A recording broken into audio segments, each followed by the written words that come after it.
It's Amber Bradley, your host for the unscripted side of LP. It's Talk LP podcast time. 3, 2, 1. 'Cause no one can do it like we do it, like we do it. What's up, Talk LP News fans? It's podcast time. Your host, Amber Bradley, back at you. Super stoked to welcome our guest, Ed De Jesus, Vice President of Asset Protection for the Americas for Giorgio Armani. Pretty cool, out of New York City. Hello. Hi, Amber. Thank you. Thank you for having me. Looking forward to having a conversation and chatting with you. And again, honored that you to be even considered. So Oh, thanks again. cool. Well, look, I love talking to executives from all different brands, all different footprints. Like, it's so cool to get in your head, especially with, this luxury brand, this worldwide iconic brand, which is so cool. So tell us a little bit about your role, what you do, teams that you manage, that kind of thing. Okay. So my role as the Vice President of Asset Protection, it's ever evolving. So well, I have 6 people across the country. We handle 3 countries. So the Americas is the U.S., Canada, and Mexico.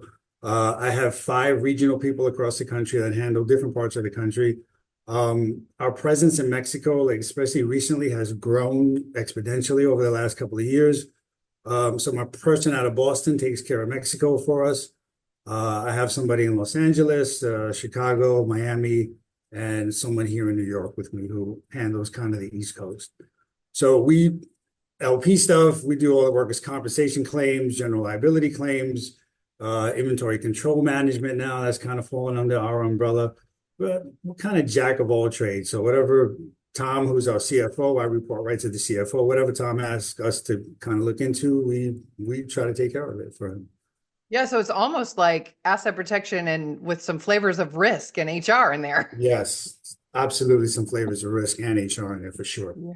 Wow. Oh man. Okay, so you have over 30 years experience, have spent half of that obviously at Giorgio Armani, kind of working your way up from director, which is super cool. So I want to talk a little bit about your ascent kind of from director to VP. I think a lot of people like to listen to this podcast for insights of that because, I've said, if you've listened to this podcast any amount of time, you know that I am not a political person. So I don't, it's often like a political chess game, right? In organizations. I know every organization is different, but I'm curious, when you think about professional development and how, you spent 7 years as director, 3 years as senior director, and now almost 6 as VP. Like, talk to us about that kind of ascent. Like, what do you think the most important things were as you kind of climbed the ladder?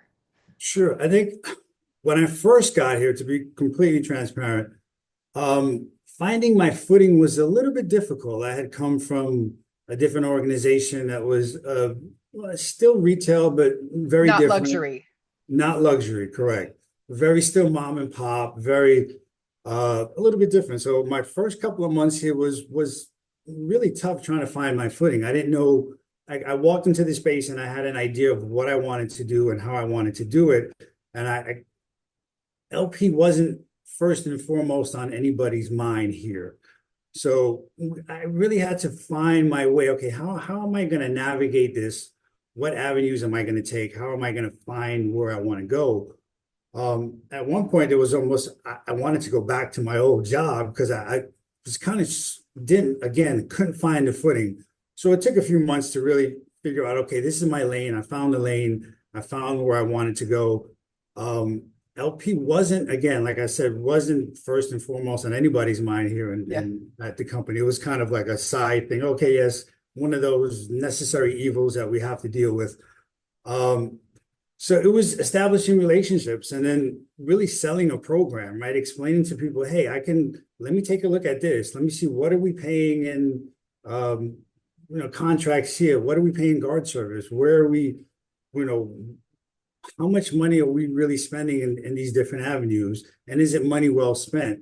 So I think that was my first kind of intro, just looking at how the overall structure was. And there wasn't a lot of attention paid to it. So I kind of looked at some things and said, hey, we can make a change here. We can do this a little bit differently. we outsourced a bunch of different things that I was like, I can take care of that. We don't need to outsource that. I can do that. Uh, like from event management, so to speak, like we did a lot of events. We always outsource different things. I said, no, I can do that. I can hire a couple of people and do that. So it was just finding the footing and then just looking at the processes and saying, hey, this process I can change, I can fix. And then we're working on a big project, which was a flagship store here in New York that had a restaurant. The technology they were thinking about using was kind of old. And I was like, no, there's some different things we can look at from a CCTV perspective, from a card access perspective. And it just kind of started to fall in place. And then as we opened this flagship store, I said, hey, I need to hire some people. We hired a staff.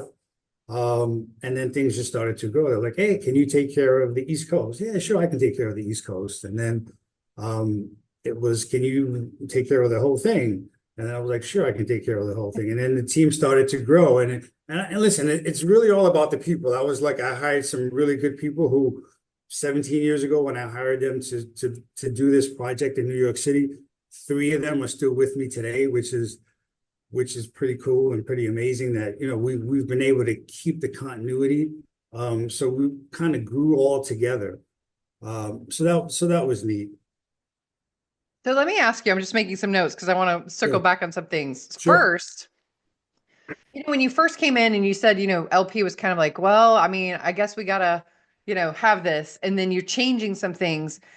Did you have to kind of walk softly, I mean, because it's like, so you never know whose pet project is what. Not saying that's how it was internally for you, but that's one of those things where you're like, you're coming in, like you said, trying to find your footing, who does what, who's kind of connected, and are these guards this guy's uncle? You know what I'm saying? Like, I'm Right. curious, not that you guys are a small company, but you know what I mean. Like, how did that go when you said you kind of finding your footing? What were the things that really helped you do that?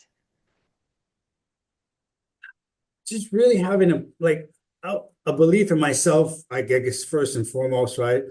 Um, and it's hard to describe how I really found that. It just kind of evolved. Like I saw the opportunities. I saw like when the openings happened and was like, hey, I can do this. But to your point, I did have to walk slowly, right? I had to be careful in the beginning of, where I wanted to kind of take over and what I wanted to dive into, because they had like a lot of different people doing different things. So I didn't want to step on anyone's toes, but I saw some things that didn't make sense. And I was like, hey, we can do this differently. There's an ROI on this, there's a cost savings. So I started with that avenue because I knew we were looking to, really make sense of how much money we were spending, what we were spending things on. So there was an avenue there. So that was kind of my first intro into it. And once I kind of established myself, but hey, he knows what he's talking about and he knows Yeah. where he can kind of make some inroads. And then they just kind of unleashed me, so to speak, and let me go. Yeah. I'm And I was curious, like, were there several like get to know you lunches with like department heads and things like that where you're like, let's establish a relationship of kind of who I am and what we do. It's kind of that soft skills thing that you do when you go into a new environment and you're trying to like figure out the culture. Cause like you said, you didn't come from luxury. And then right, now you're in like the most luxurious, when you think about brands on the planet, right? right. So did you do a lot of like that where you're like, hey, let's get to know approaches here? Yeah, well, absolutely. In the beginning, it was a lot of meeting with different division heads, the operations team, who the operations team kind of handled a lot of the LP responsibilities when I first got here. So meeting with them, picking their brain, hey, what are you guys doing with this? What aren't you doing with this? And just trying to get a sense for what was going on, and how they operated. So there was a lot of, it wasn't really lunches. It was more conversations in the office. I would stop by someone's office, say, "Hey, you got 10 minutes for me? Can we just go through this?" I found an old contract. Are we still using this? And they were like, "Yeah, we still use this." And I was like, "Why? Why are we still using this?" And no one could really give me a concrete answer. And I was like, "I don't think we really need to do this anymore." So it was just slowly but surely having those conversations, pointing different things out, and then I said I got to the point where they just kind of let me run Yeah. with it. And once I found my footing, I just kind of took off. So I want to circle back to your team and that, obviously, especially these days, I don't even know that job jumper is still a thing anymore. Remember when we were growing up in the careers, Yeah, it's like, don't be a job jumper. Now I don't think I think if you ask a millennial, they don't even know what that means. no, So it's definitely a testament to your leadership that you have people that have been with you for that long, especially in this industry. Because sometimes you have to move to go up or whatever. right. So I'm curious, what do you attribute that to, from a leadership style of having people that have been with you and obviously believe in you for that long? To me, for me, it's pretty natural. I've always been a team sort of person. I played team sports in high school and growing up. I still play a lot. I'm still very active. I'm into fitness. So to me, it's all about the team, right? You're only as good as your weakest link, so to speak, right? So um, with the team, I involve them in everything. So we have our weekly meetings. Sometimes we have twice a week meetings. And we conversate about everything, about decisions that we want to make. Yes, ultimately I will make the final decision, but I want everybody's opinion, right? For me, people want to feel valued, right? They want to feel like their opinion or what they bring to the table has value, that they're bringing some value to the organization. So anything that we're tasked to do with, we'll have a team meeting, right? We have yearly conclaves. So every year we have a conclave. We pick a different city. So one year it's in LA, one year it's in New York, one year it's in Miami. We've had it probably more in New York because our corporate office is here. So we have like a 4-day conclave where I bring the team in and we just go over, hey, it's typically towards the beginning of the year. So we'll do it now in February or early March. And hey, what do we want to get done this year? Let's look back at last year. We did this really well. Maybe we didn't do this so well. What do we want to do going forward? Where can we get better? So it's basically a 4-day conclave. And then the third night, fourth day is just kind of a fun day. We do like a fun activity. So like I'm very much into fitness. Like I've taken them to a boxing class. So we did a boxing class one year. We did one in the summer where we took a cruise through Manhattan, like a dinner cruise through Manhattan on the Hudson, and they got to Oh, see the that's Statue of cool. Liberty and stuff like that. So yeah, so it's all about, you know, valuing their opinions, you know what I mean, and really keeping them involved and letting them know that, hey, you guys are a huge part of what we do. And my dad was a military person, right? So he always said, you praise publicly and you admonish privately. And those are, to me, words to live by, right? So my team, when they do fantastic, I'll let the whole company know, hey, we just did this initiative. X person spearheaded this, and this is where we are right now because of his or her contribution. It really elevated us to do something really spectacular.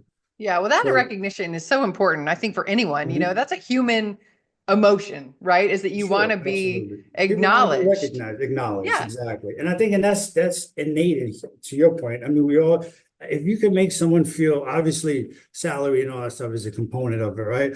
But if you keep them happy, right? And we talk about it, I've gotten to know them. Some of them I watched them get married, have children, and all that kind of stuff. So I've been involved in their lives from a different perspective.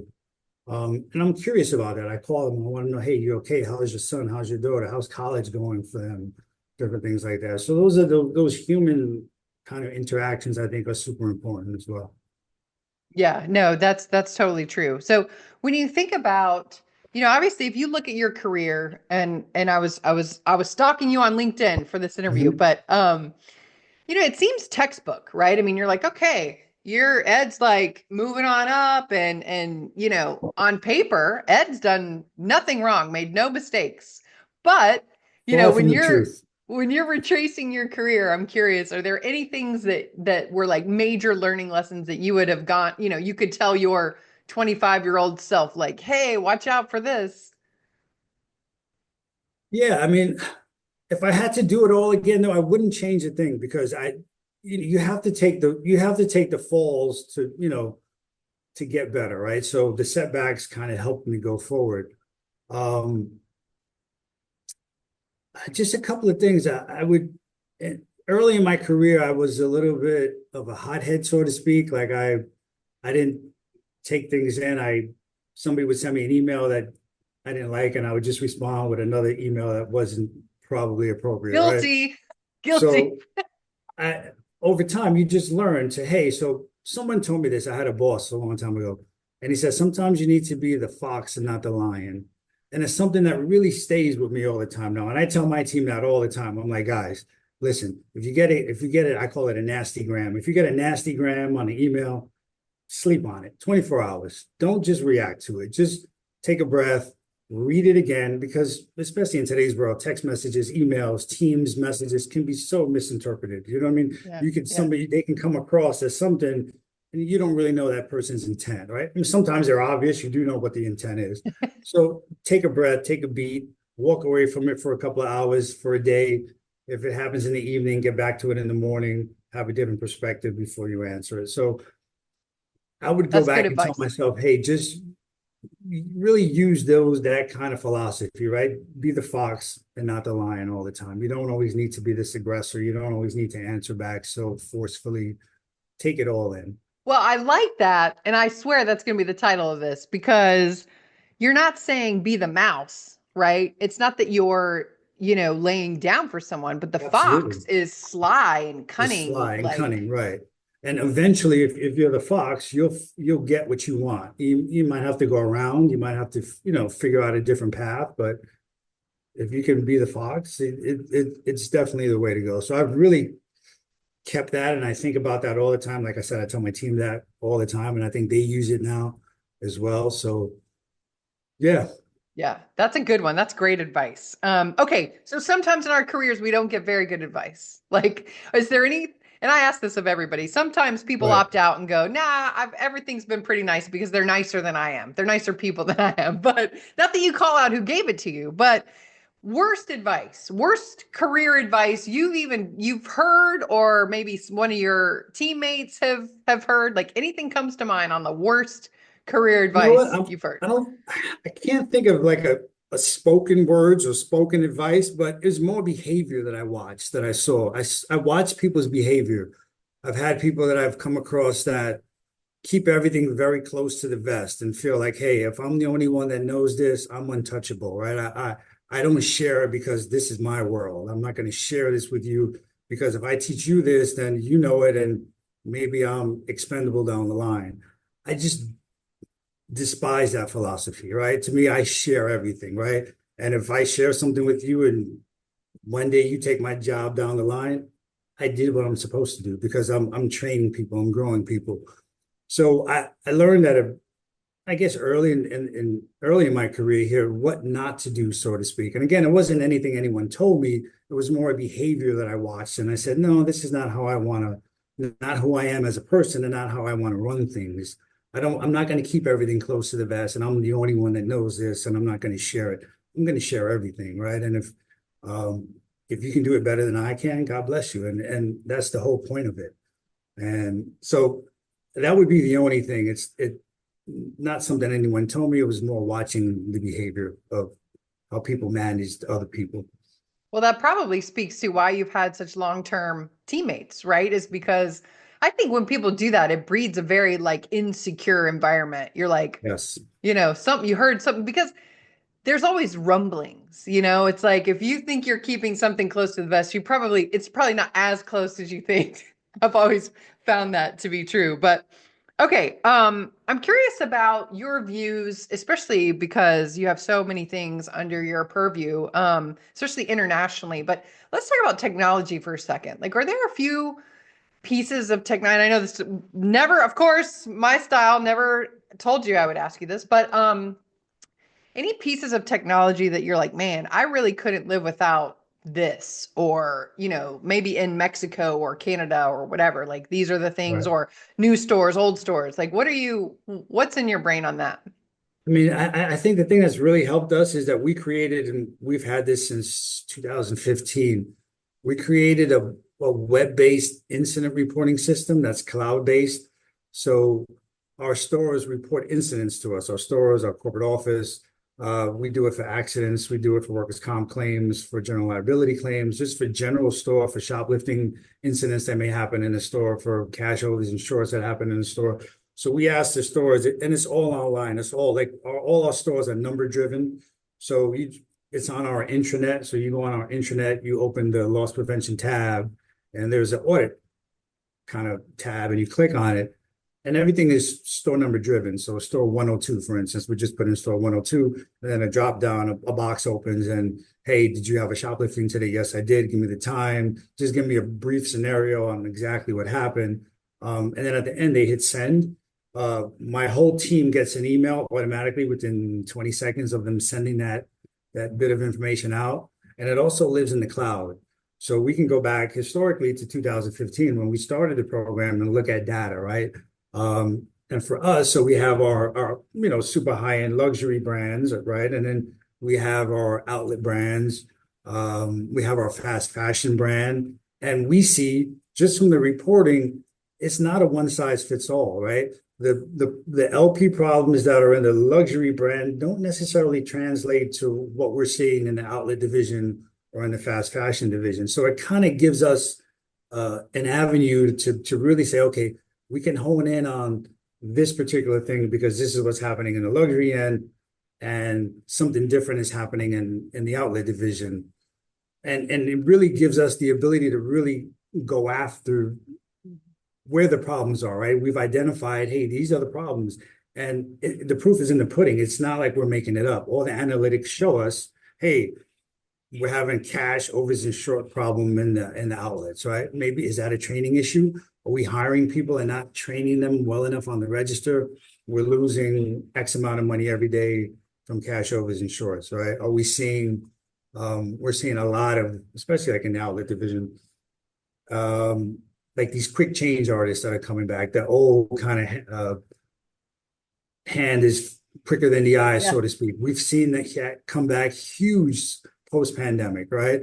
And so Wow. we're seeing it in the reporting, and then we can go to the video, right? If they write the time down, they give us the times. So we're getting from our source, and this is a really a tribute to my team because we have to sell this, right? We have to talk to the team. So we have a monthly new hire training teams call. My team gets out to visit as much as possible. And we explain how important you have to give us the information so that we can help you. If we don't know what your problems are, we can't help you. If you tell me, hey, I need a guard, I'm going to say, okay, why?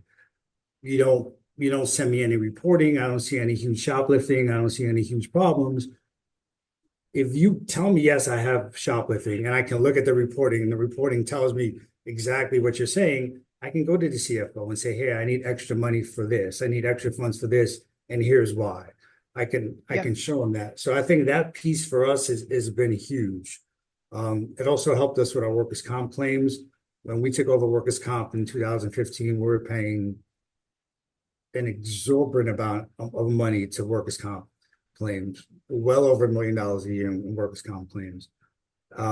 Since we've got it automated, we have it web-based and cloud-based. So now the minute the stores hit send, our insurance company gets a copy of it as well. Is set up on the trigger. So we've reduced workers' comp claims from well over $1 million to we're about $60,000 last year in workers' comp Now, claims. let me ask you, is that because once they submit the incident or whatever, that you're able to verify all the details just in case it Yes, may not be absolutely. legit? One, we can pull video, we can verify it on the video. So we can pull the video, we can save the video. Our insurance carrier is getting that information within a 24 to 48 hour cycle. So then they can start their process. A lot of the problems we were having is prior to this, everything was very manual. Somebody filled out an Excel spreadsheet.